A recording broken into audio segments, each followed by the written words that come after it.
ভয়াবহ ভূমিকম্পে কেঁপে উঠল Philippines.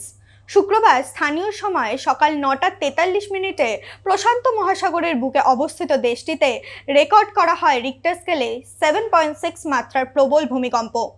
Philippine Institute of Volcano and Seismology সূত্রে জানা গিয়েছে, ভূমিকম্পের কেন্দ্রস্থল ছিল মানাই সৈকত শহর থেকে মাত্র ৭২ কিলোমিটার দূরে সমুদ্রবক্ষে এবং ভূপৃষ্ঠ থেকে মাত্র ১০ কিলোমিটার গভীরে।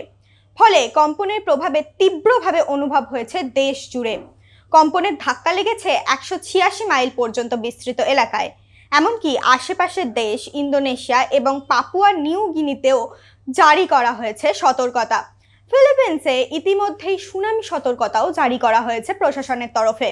অনুমান করা হচ্ছে সমুদ্রের ৩ মিটার বা প্রায় ১০ ফুট উচ্চতার ঢেউ আছড়ে পড়তে পারে উপকূলে।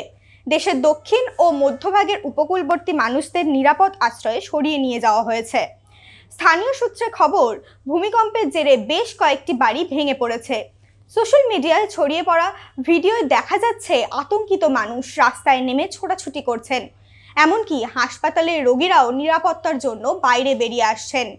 উল্লেখযোগ্যভাবে মাত্র এক সপ্তাহ আগেই ৬.৯ মাত্রার আরেকটি ভূমিকম্প ভয়াবহভাবে কাঁপিয়েছিল ফিলিপিন্সকে, যাতে অন্তত ৭২ জনের মৃত্যুও হয়েছিল। ফের প্রবল ভূমিকম্পের আঘাতে আতঙ্ক ছড়িয়েছে দেশ জুড়ে। যদিও এখনো পর্যন্ত কোনো মৃত্যুর খবর পাওয়া যায়নি, তবু যাতে আশঙ্কা না ছড়ায় তার জন্য সতর্ক রাখছে প্রশাসন।